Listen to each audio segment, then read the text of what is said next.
Much has been documented about the conceptia that certain politicians in Israel had about Hamas. The Hebrew term conceptia refers to a deeply entrenched strategic or ideological assumption that shapes decision-making. In the context of Israel's approach to Hamas, it describes the long-held belief by certain Israeli politicians, military officials, and security experts that Hamas could be managed or contained in a way that served broader strategic interests.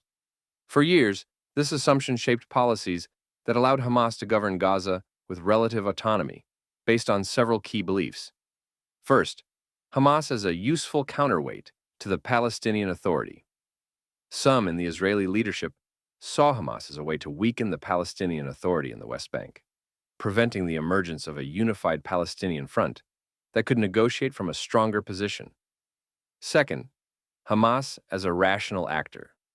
The idea that Hamas, despite its radical ideology, could be deterred through military operations and economic incentives. This view led to periodic escalations and ceasefires, rather than a decisive effort to dismantle the group. Third, Hamas's governance as a stability factor. Israeli policymakers believed that Hamas's rule in Gaza was preferable to chaos or a vacuum of power, which could lead to even more extreme groups taking control. Fourth, economic pressure as a moderating force. Some Israeli officials assumed that by allowing limited economic activity, such as work permits for Gazan laborers in Israel, Hamas's leadership would prioritize governance over armed conflict.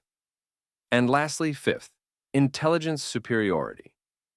The belief that Israel's intelligence capabilities provided sufficient early warning mechanisms to prevent Hamas from launching a large-scale attack.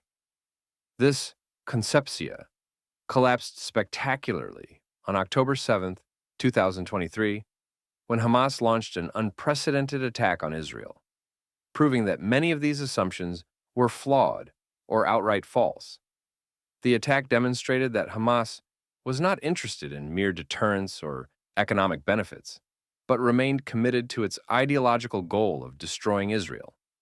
It also exposed critical failures in intelligence and military preparedness, leading to a major reevaluation of Israel's security doctrines and strategic outlook toward Hamas in Gaza. In other words, Israel effectively helped Hamas rise and retain power in Gaza and become a serious player in the Middle East, and the terror group still launched an unprecedented massacre against Israelis on October 7th. This should be a serious warning to Israeli Jews and diaspora Jews alike. We cannot count on the other to support us, even when we have demonstrated significant support for them.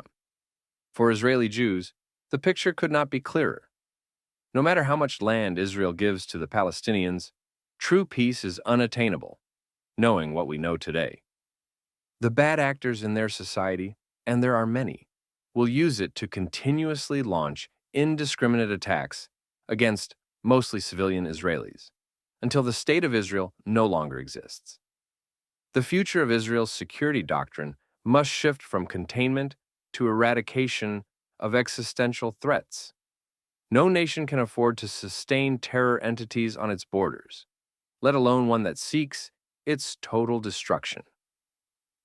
October 7th made it clear that Hamas, Palestinian Islamic Jihad, and other Palestinian terror groups do not operate within the bounds of rational statecraft.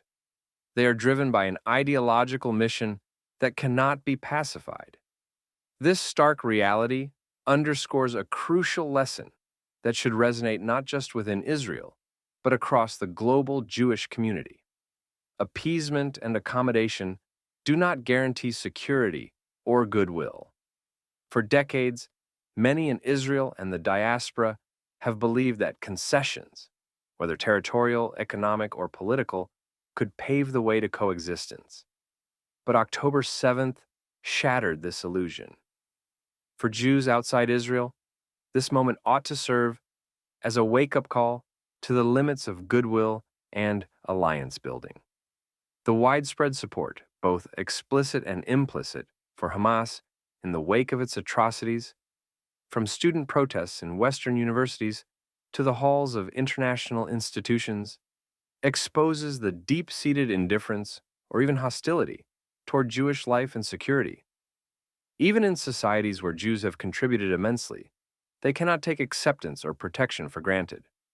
For diaspora Jews who support non-Jewish causes, that is all fine and dandy, but it should be done without expecting any level of reciprocation.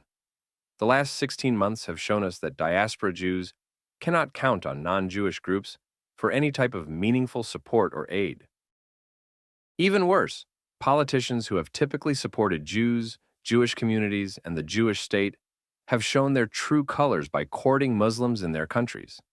Not all Muslims are bad actors, but many are purely anti-Semitic. Even the leftist Europeans, who think that welcoming Muslims into their countries, cities, and political parties will be rudely awakened when one day some of these Muslims revolt. For this was always their intention. It was just a matter of time and a willful naivety by leftist Europeans to ignore the blatant writing on the wall. Some people cannot bring themselves to agree with or simply acknowledge what I am saying, for fear, shame of being labeled Islamophobic. That is buffoonery. We should absolutely be frightened by a death cult that openly celebrates destruction in the name of its religion. The way they see it, the more death and destruction, the merrier. Meanwhile, some diaspora Jews are going through a moral bewilderment with Israel, especially those who identify as liberal, progressive, and peace-loving. One of these Jews wrote, quote, "We are being forced to reimagine our relationship to Israel, to Judaism, to our own long-held identities. I think this is a necessary and crucial process. It's also painful, in the way it's always painful to have to rethink the realities you've grown up with and that have shaped your identity." End quote. The only relationships that these diaspora Jews should be reimagining are the ones with the liberal, progressive, and peace-loving folks. It is not Israel that has changed. It has always been a country for and by Jews. Rather, it is the so-called progressive circles in which these Jews have found themselves that have revealed their true colors. The moral bewilderment they feel is not a result of Israel abandoning its values, but of their own ideological allies abandoning them. The institutions, communities, and movements they once believed stood for justice and human rights have instead rushed to excuse or even justify the mass slaughter of Jews, exposing a deep rot within their moral framework.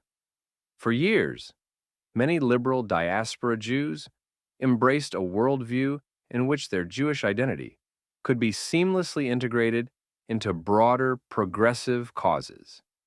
They believed that their commitment to social justice would be reciprocated, that by championing the struggles of others, their own struggle would be acknowledged. But October 7th exploded this delusion. Suddenly, the same people who claimed to fight for the so-called oppressed had no words of solidarity for Jewish victims of terror. Instead, they engaged in moral gymnastics to justify the unjustifiable. The real reckoning for these Jews should not be with Israel, but with the uncomfortable truth that their ideological allies have failed them. If the Jewish homeland defending itself against a genocidal attack makes them question their relationship with Israel, perhaps they should ask why their political and social circles have made them feel that way in the first place. The painful process they are undergoing is not about Israel changing. It is about them waking up to the reality that their progressive identity was built on a foundation that was never truly inclusive of Jews. Instead of retreating into doubt about their connection to Israel, these Jews should be re-examining their alliances. Who stands with them when Jews are slaughtered? Who speaks out unequivocally for Jewish survival? Who applies the same moral standards to Jewish lives as they do to others? For many, this is an identity crisis. For others, it is an overdue awakening. The only real question is what they will do with this newfound clarity. Will they continue to seek approval from movements that have abandoned them? Or will they finally stand unapologetically with their own people?